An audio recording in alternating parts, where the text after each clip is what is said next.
que allá hay un hermano boliviano que es el hermano Celso, ya tiene como 50, bordeando por los 60 años ya, y él se está haciendo diálisis.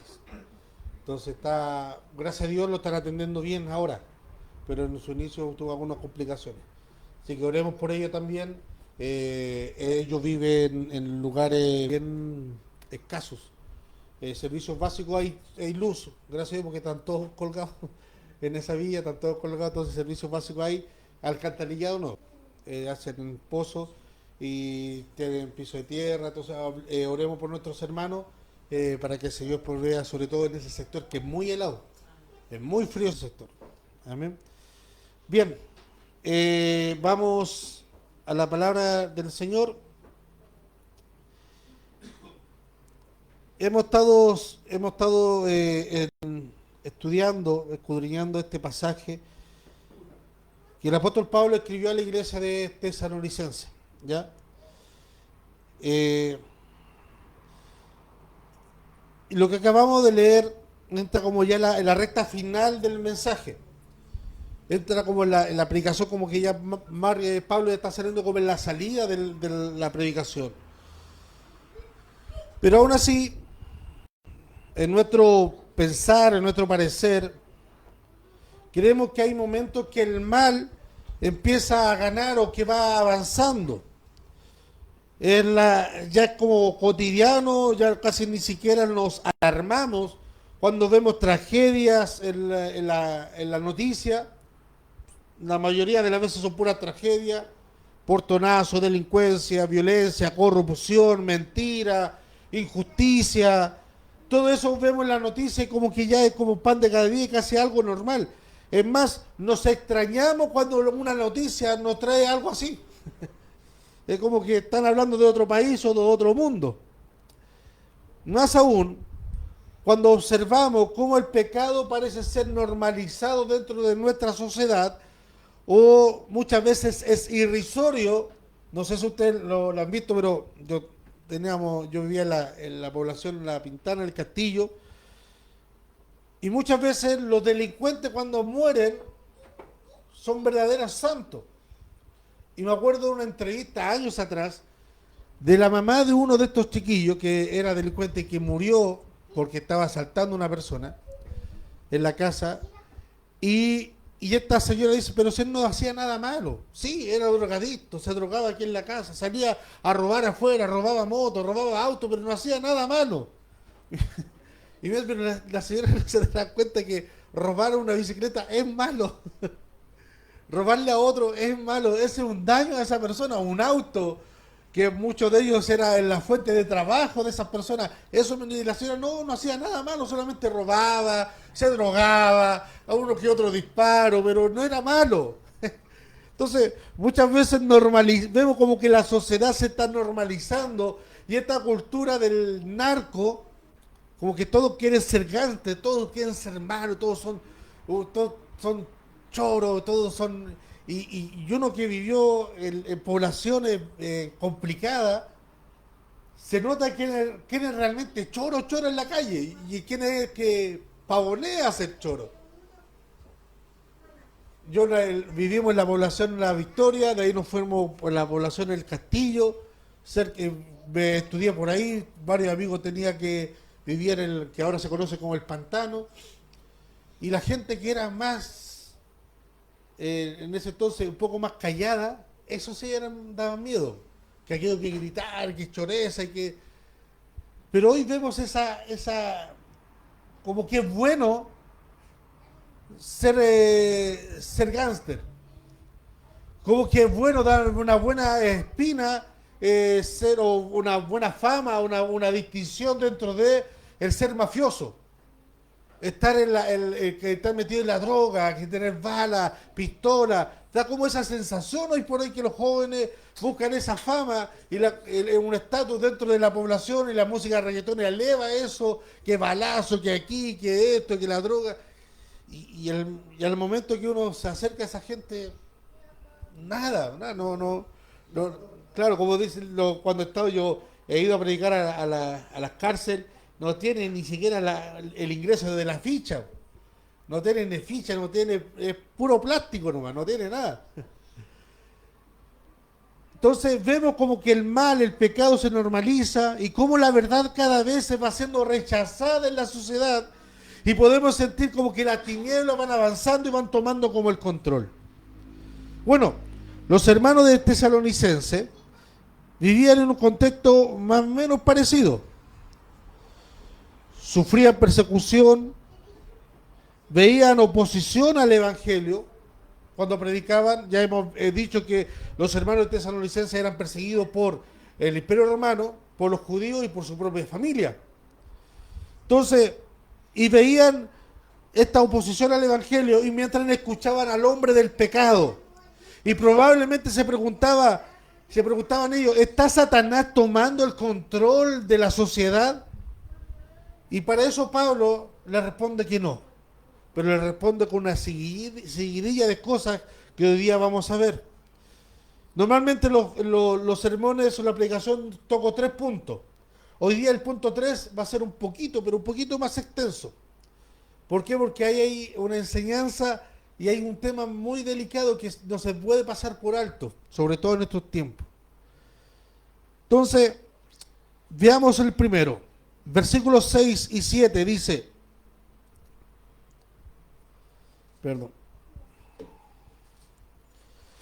Versículos 6 y 7 dice, y ahora vosotros sabéis lo que lo detiene, a fin de que su debido tiempo se manifieste, porque ya está en acción el misterio de la iniquidad, solo que hay quien al presente lo detiene hasta que él a su vez sea quitado de en medio.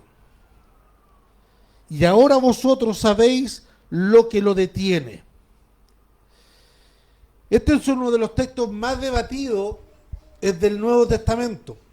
Durante muchos siglos, muchos intérpretes discutieron qué significa lo que lo detiene. Sin embargo, independientemente de la posición, que algunos dicen que es el Espíritu Santo, otros dicen que es la iglesia en pleno, otros dicen que es la iglesia y el Espíritu Santo. Pero independiente de la posición, Pablo aquí deja claro una verdad. El mal está siendo restringido. A pesar que nosotros hoy vemos el mal en las calles, está siendo restringido. Primero, veamos el primer punto. Primero que todo, el misterio de la iniquidad ya está operando. El versículo dice, porque ya está en acción el misterio de la iniquidad.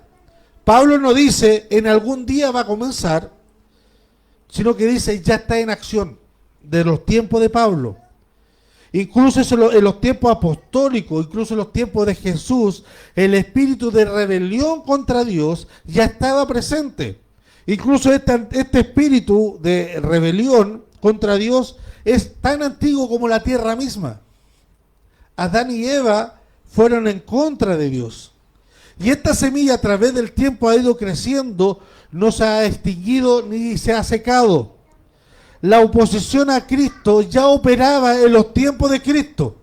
Hoy por hoy no nos podemos alarmar por eso. No debemos sorprendernos cuando vemos el pecado. No debemos sorprendernos cuando hay rebelión. Cuando no haya rebelión debemos sorprendernos, porque ahí va a pasar una cosa, que lo vamos a ver más adelante. La Biblia nunca enseña que el mundo va a mejorar. Dice el eslogan, tiempos mejores, no es así. Lo mejor está por venir, no. La Biblia, a medida que avanza el tiempo, nunca dice que el mundo va a mejorar. Todo lo contrario, día que pasa, el mundo va a empeorar en sí mismo. El pecado va a seguir operando y el misterio de iniquidad sigue. Pero aquí hay una esperanza, lo que nos dice el apóstol Pablo. Dice, aunque está en acción, hay algo que lo detiene. Hay algo que lo frena. El mal tiene límites. No pueden avanzar más allá de lo que Dios le ha permitido. Ahora esto no debe gatillar algo asombroso. ¿Qué razón? Que si aún así nosotros vemos maldad en el mundo, y hay algo que lo está deteniendo, Imagínense cómo sería la maldad del mundo sin ese algo que lo estuviera limitando. Esa maldad puede actuar, no puede actuar fuera de los decretos divinos. En Génesis 20, capítulo 6, Dios le dice a Abimelech, yo también te detuve de no pecar contra mí. Observe ahí la soberanía de Dios. Dios intervino, Dios restringió al hombre para que no pecara más contra él. Y muchas veces nosotros vemos que el mal hace lo que quiere y nos olvidamos de que Dios es soberano. Ahora, calza otra pregunta. ¿Por qué Dios permite que continúe el mal? Si Él lo restringe, ¿por qué Él permite que el mal continúe? ¿Está de acuerdo con el mal? No, no está de acuerdo con el mal. Es simplemente que para que nosotros veamos como evidencia de que si Dios nos deja solo, no lo vamos a buscar a Él. Si Dios nos deja solo en nuestra justicia, en nuestro actuar, lo primero que haríamos no sería buscar a Dios, no sería buscar su justicia. Por eso, muchas veces nosotros, aunque vemos el mal, no vemos las miles de ocasiones en donde la gracia común de Dios contiene la maldad. No vemos aquellas acciones que Dios no permite que ocurran en nuestra vida. Accidentes, que ocurran asaltos o cualquier otra cosa que Dios prevé. Oh, se me pasó la micro. Un hermano iba furioso un día corriendo a su primer día de trabajo. Iba a agarrar la micro y se le pasó la micro. Iba furioso, Señor, pero si te dije, te oré los 10 de la mañana que me ayudaras a llegar a mi trabajo a tiempo y vengo aquí y se me pasa la micro, Señor, ¿por qué no me ayudas? Tomó la micro que venía atrás y más adelante en el mismo recorrido esa micro había chocado. Eran estas liebres interurbanas y se había volcado. No, fue real. Y ahí el Señor, cuando el hermano vio la micro, el Señor le dice, de eso te libre. Muchas veces nosotros nos vemos esas acciones que Dios restringe, limita, pero aún así nos quejamos de aquellas que sí nos suceden.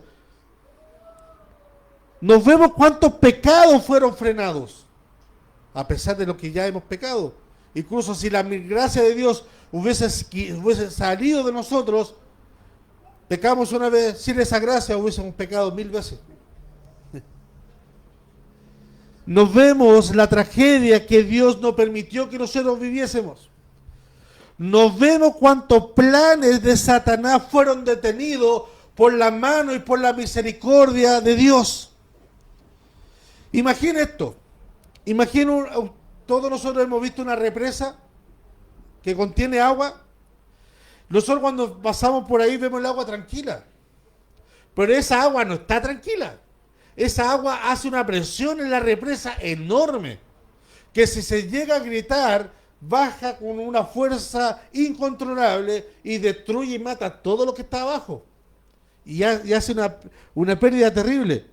Pero esa represa tiene la fuerza para frenar esa fuerza de la naturaleza que es el agua. Y cada cierto tiempo libera presión para correr, para que también esa presión, ese agua baje y pueda nutrir el valle o las aguas para los lugareños. Pero aún así esa represa está deteniendo toda la fuerza implacable que tiene esa cantidad de agua. La represa no elimina el agua, la controla, la detiene. Así actúa Dios sobre el mal. El pecado existe, sí, la maldad existe, sí, pero Dios sigue conteniendo los efectos enormes y devastadores del pecado y de la maldad en este mundo. Y Dios sigue siendo soberano. Sigue siendo soberano. Pablo dice, a su debido tiempo. Y aquí hay otra característica, no al tiempo de Satanás, ni al tiempo de nosotros, sino al tiempo de Dios. La historia no avanza al azar. Nada ocurre al azar en nuestra vida, en los seres humanos. Dios controla y gobierna todo. Aunque nosotros no lo veamos. Aunque la situación que nosotros estamos pasando hoy no sea de nuestro agrado. Pero Dios controla todo. Quizás hoy podemos observar nuestra vida y nos preguntemos, ¿por qué Dios permite eso en el mundo? Y ahora no lo tiremos tan lejos, ¿por qué Dios permite eso en mi mundo? ¿Por qué permite Dios eso en mi vida? ¿Por qué tarda en ayudarme? ¿Por qué no interviene ahora en las situaciones que estoy? ¿Por qué me deja seguir cada día? Sí, ya aprendí la lección, ¿por qué me deja seguir avanzando día a día viviendo esta situación? Pero debemos recordar esto. Dios nunca llega tarde. Él siempre llega a tiempo. Y todo lo que ocurre es debido a su tiempo. No al suyo, ni al mío. Al tiempo de Dios. Ahora, avancemos en el relato bíblico, versículo 8. Dice, y entonces se manifestará aquel inicuo, a quien el Señor matará con el espíritu de su boca, y destruirá con el esplendor de su venida. Aquí está hablando algo, entramos en una parte media, como decía un amigo mío, peleaguda. Entonces se manifestará aquel inicuo. Aquí hay una seguridad de un hecho que va a ocurrir en el tiempo. ¿Qué va a ocurrir? Que alguien se va a parar y va a ser famoso. Y mire, dice que aunque se pare este hombre inicuo, Dios lo va a destruir. Eso es una seguridad que va a ocurrir. Va a ocurrir que este hombre inicuo se va a levantar y va a ocurrir que Dios le va a ganar. Por ende, aunque se pare y sea grandioso, tiene fecha de término. El mal tiene fecha de término. Mire, dice, a quien el Señor matará con el espíritu de su boca. No necesita ejército, no necesita estrategia, no necesita esfuerzo sobrehumano. La misma palabra que creó el universo, la misma palabra que dijo hágase la luz, va a ser la misma palabra que va a destruir a este inicuo. Y en Apocalipsis 19:20 leemos, dice, el juicio final ocurre por su sola autoridad, por su palabra. Como un juez dictamina sentencia por su palabra, así Jesús también va a determinar sentencia sobre el inicuo y sobre toda la maldad. Cristo va a aparecer como un rey victorioso, aunque en ese tiempo veamos que el inicuo va a llevar toda la de ganar. No. Desde Génesis hasta Apocalipsis observamos una batalla entre la simiente de la mujer y la simiente de la serpiente. Desde Génesis vemos esa batalla. Pero la cruz ya decidió un resultado. En Colosenses capítulo 2 versículo 15 dice, despojando a los principados y potestades, la victoria ya está asegurada para nosotros. A mí me gusta ver muchas películas y historias de guerra, de imperios antiguos, de la Segunda Guerra Mundial. Y en la Segunda Guerra Mundial hay un día llamado el día D. Se le llama así el día D. Que ese día fue la inflexión de la guerra mundial. Cuando ocurrió ese día, la guerra ya estaba determinada quién iba a ser el ganador. La guerra siguió por varios meses. La Alemania nazi siguió luchando. Los que combatieron contra Hitler siguieron batallando. Pero desde ese día D ya se dijo, aquí Hitler ya perdió. Desde aquella invasión que los aliados llegaron a tal ciudad, se dijo, ya se perdió la guerra, Hitler ya fue derrotado. Aunque la batalla duró mucho tiempo después. Así ocurre con nosotros. Desde que el día que Cristo murió en la cruz es el día D. Ya sabemos que el diablo ya está derrotado, pero aún seguimos luchando. Aún seguimos batallando, pero el resultado va a ser único. No ha habido una disputa de quién será ganador, como hoy día podemos ver en el Mundial de Fútbol, que hay muchas apuestas, quién va a ganar, quién va a ser el campeón, quién va a ser el segundo, cómo va a ser las semifinales, qué va a pasar todo esto. No tenemos, podemos deducir por estadística, pero aquí entre la batalla del bien y del mal, no debemos sacar estadística. Ya sabemos que Cristo ya venció. La manifestación gloriosa de Cristo termina definitivamente con el engaño y la rebelión. Y ahora, por eso es importante que hablemos del punto 3. Y el punto 3 es el juicio sobre los que rechazan la verdad. Y aquí hay muchas cosas muy interesantes, por eso va a ser los primeros 2 puntos un poco más rápido para hincar el diente en esta parte. Leemos del versículo 9 al 12. Dice lo siguiente: inicuo cuyo advenimiento es por obra de Satanás, con gran poder, señales y prodigios mentirosos, y con todo engaño de iniquidad para los que se pierden, por cuanto no recibieron el amor de la verdad para ser salvos. Por esto Dios le envía un poder engañoso para que crean la mentira, a fin de que sean condenados todos los que no creyeron a la verdad, sino que se complacieron en la injusticia. Mire, aquí dice que va a haber un advenimiento. La palabra griega para ocupar esta palabra advenimiento es parousia. Y en la misma palabra parousia, cuando se dice que Cristo va a venir en su segunda venida, es la misma definición. Es la misma palabra que Pablo ocupa en Tesalonicenses, Primera Tesalonicenses, en Colosenses y en otro pasaje que habla sobre la venida de Cristo. Aquí se ocupa para el inicuo. También dice que va a ser obra según la energía o la actividad de Satanás. Y dice que va a haber gran poder, señales y prodigios. La palabra poder viene de la palabra dunamis, que es la misma expresión que se ocupa o que se ocupó en el Pentecostés, cuando vino el Espíritu Santo sobre la iglesia. Se ocupa esa palabra dunamis, que vino con gran poder.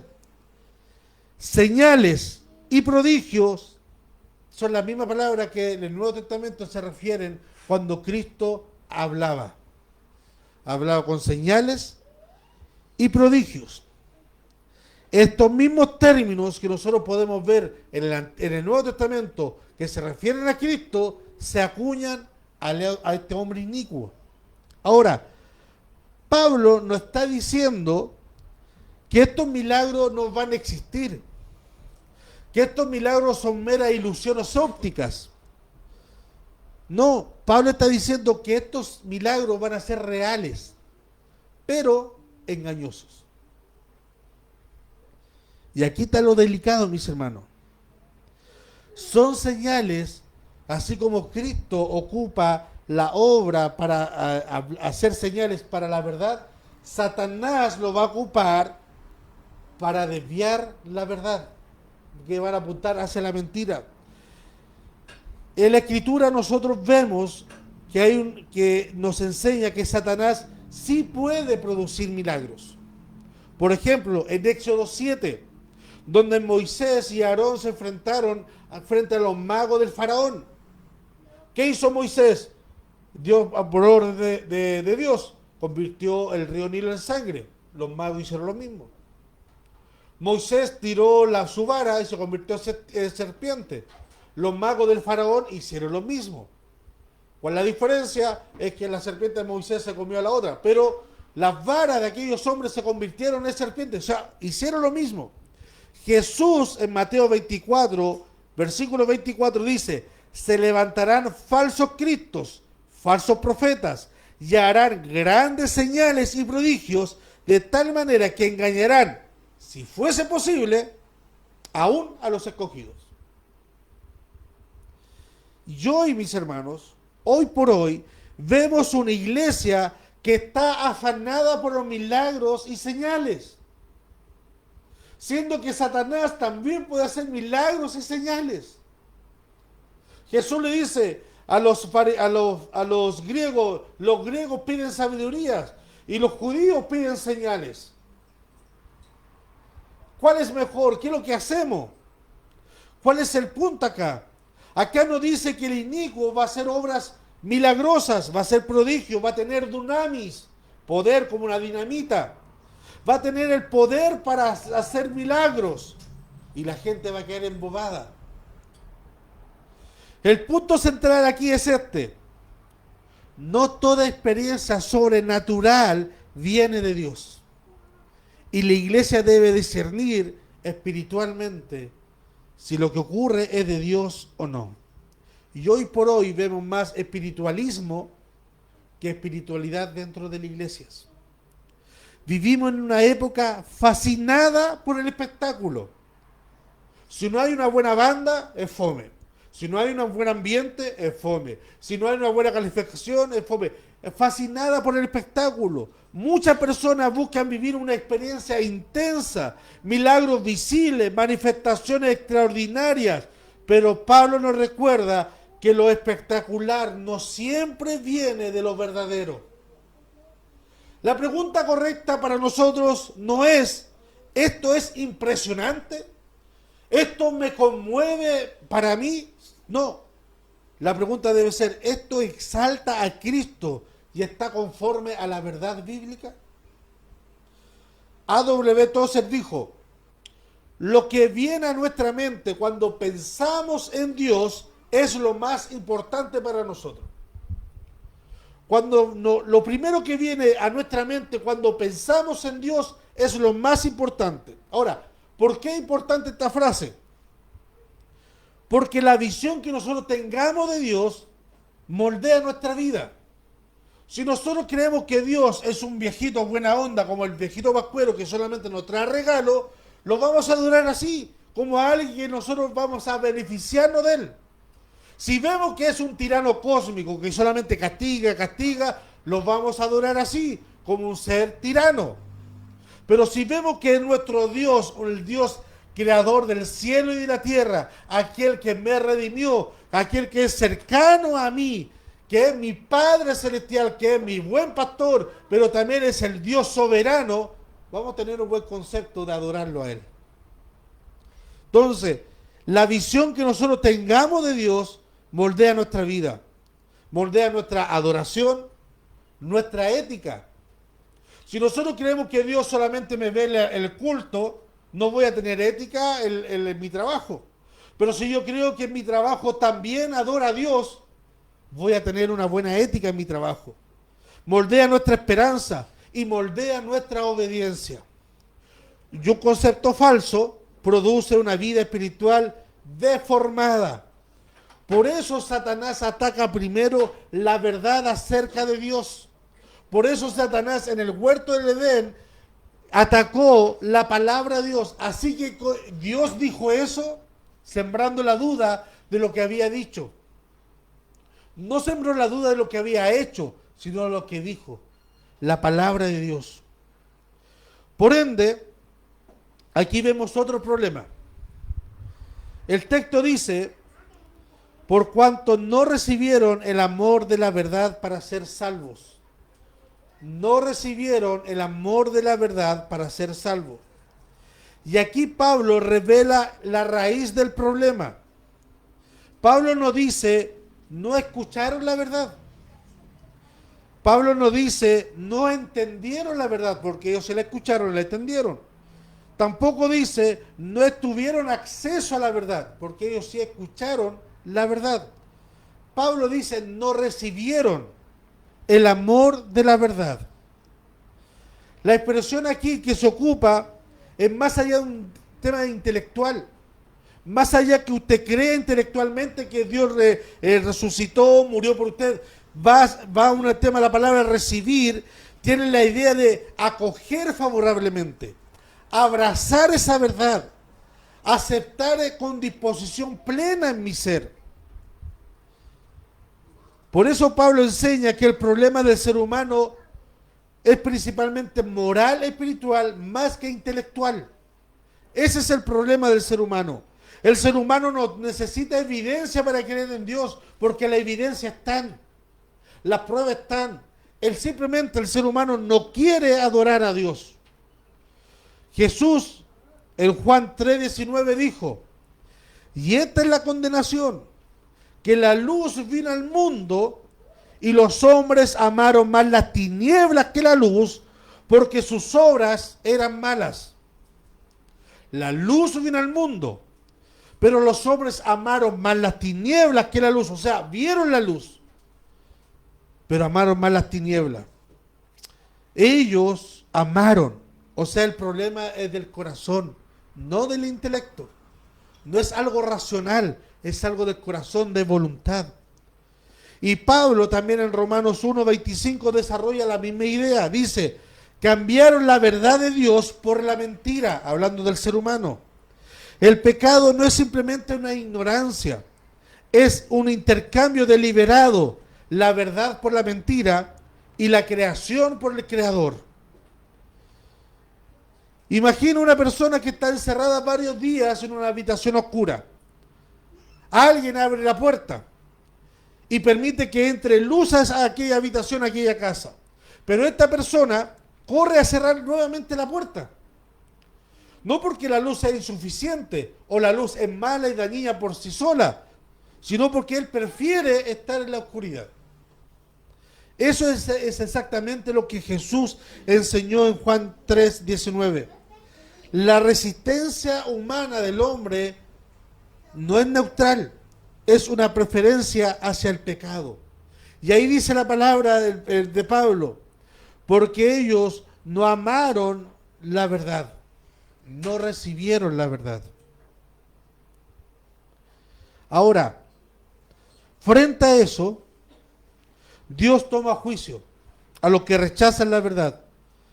Dios dice que le envía un poder engañoso. El versículo 11 dice, por eso Dios le envía un poder engañoso. La frase no significa que Dios es el autor del pecado, sino que simplemente la Escritura declara, Dios no puede ser tentado por el mal, ni Él tienta a nadie. Dios es luz y no hay ninguna tiniebla en Él. Por ende, Él no puede ser el autor del mal. Simplemente deja que corra el ser humano por el camino que Él quiere. Por ejemplo, los niños, no toca el enchufe. ¿Y qué es lo primero que hace? Toca el enchufe. No haga eso, hace que más, toca el enchufe y cállate. No, que quiero hacer esto, ya sé que va, hace lo que queráis. Usted en su corazón desea que ese niño, su hijo, quien sea, sufra consecuencias. No, pero va a ser la única forma de que deje de andar deseando. Va a ser la única forma de que compruebe de que realmente eso le va a hacer daño. Entonces Dios lo que hace, dice, ya bueno, haz lo que queráis.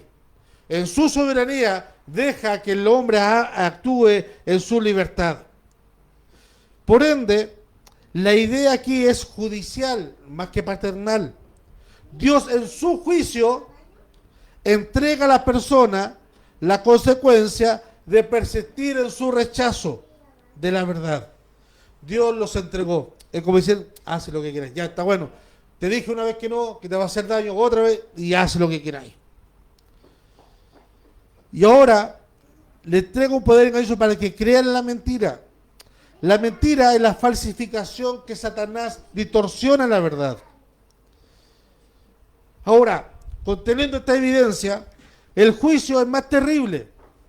No es simplemente un castigo inmediato o una reprensión, sino que el pasaje nos llama a responder hoy a la verdad de Dios con humildad y arrepentimiento.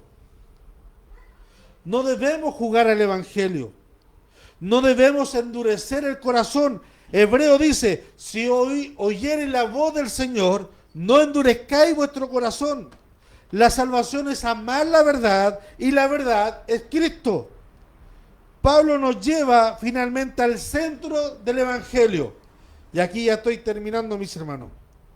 La salvación no consiste simplemente en conocer una información correcta. Consiste en amar la verdad. Y esa verdad tiene un nombre, Jesús. Y Jesús dijo, yo soy el camino, yo soy la verdad y yo soy la vida. No basta con saber acerca de Jesús. Es necesario recibirlo, amarlo y rendirnos a Él completamente. Y este pasaje en la carta de Tesalonicenses es una advertencia totalmente solemne para la iglesia, pero también una invitación gloriosa para nosotros. La verdad no es una idea abstracta, no es un concepto filosófico. La verdad es una persona que vino al mundo, que caminó sobre nosotros, que murió por los pecadores y resucitó victoriosamente por nosotros. Y quien ama esa verdad encuentra salvación. Quien la rechaza permanece en condenación. Jesús dijo, Juan 3:16, porque de tal manera amó Dios al mundo, que ha dado a su Hijo unigénito para que todo aquel que en Él cree no se pierda, mas tenga vida eterna. Porque no envió Dios a su Hijo al mundo para condenar al mundo, sino para que el mundo sea salvo por Él. Pero el que no cree ya ha sido condenado.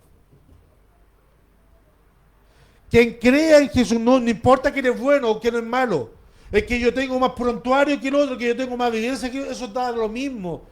Quien acepta a Jesucristo es salvo, sea el más pecador de todos los pecadores. Quien rechaza a Jesucristo como Señor y Salvador va a ser condenado, sea el más santo de los santos aquí en la tierra. Por eso la pregunta más importante no es qué sé acerca de Jesús. Esa no es la pregunta. La pregunta correcta es, ¿amo la verdad que es Cristo? ¿Y mi vida está rendida a Cristo? Porque el destino eterno depende de esa respuesta en su vida. Amén. Amén. Le invito a que nos pongamos de pie, mis hermanos, y oremos a nuestro Dios. Eterno y soberano Padre Celestial, gracias te damos, Señor, por este día que usted nos permite llegar a este lugar, Dios amado. A un local, Padre Celestial, que un tiempo fue una iglesia, luego una ferretería, luego un local de venta de pintura, luego estuvo cerrado y hoy nuevamente es una iglesia, Padre Celestial. Pero lo importante no es el lugar, Señor. Lo importante eres tú, mi Dios amado, en este lugar. Podemos tener el piso de mármol o de tierra, eso da igual. Solamente, Señor, eres tú, lo más importante. Y en esta hora, mi Dios amado, en la vida de nuestros hermanos, nuestra hermana Agustina, nuestra hermana Rudy, nuestro hermano Mario, nuestra pastora, el que habla también. Padre Celestial, como dice una alabanza, si antes no te amaba, Señor, ahora sí. Señor, ahora queremos amarte nuevamente con nuestro corazón. Si antes llevábamos una vida totalmente disiluta, apartada de ti, fuera de ti, de tu precepto, mi Dios amado, hoy queremos llevar una vida acorde a ti, mi Dios amado, que refleje nuestro amor, Padre Celestial, hacia ti, que refleje una vida centrada a ti, mi Dios amado, Dios eterno, que tu Santo Espíritu sea trabajando en la vida y en los corazones de nuestros hermanos, en la mía también, Padre Celestial, para que cada día, mi Dios amado, Padre Celestial, tu amor sea reflejado en nosotros. Y tener esa seguridad, mi Dios amado, de que tú vienes por mi vida. A pesar de lo que estemos pasando, a pesar de las aflicciones, tener la seguridad de que tú vienes por nosotros. Padre eterno, gracias te damos por todo. En el nombre de Jesús, nuestro Salvador. Amén.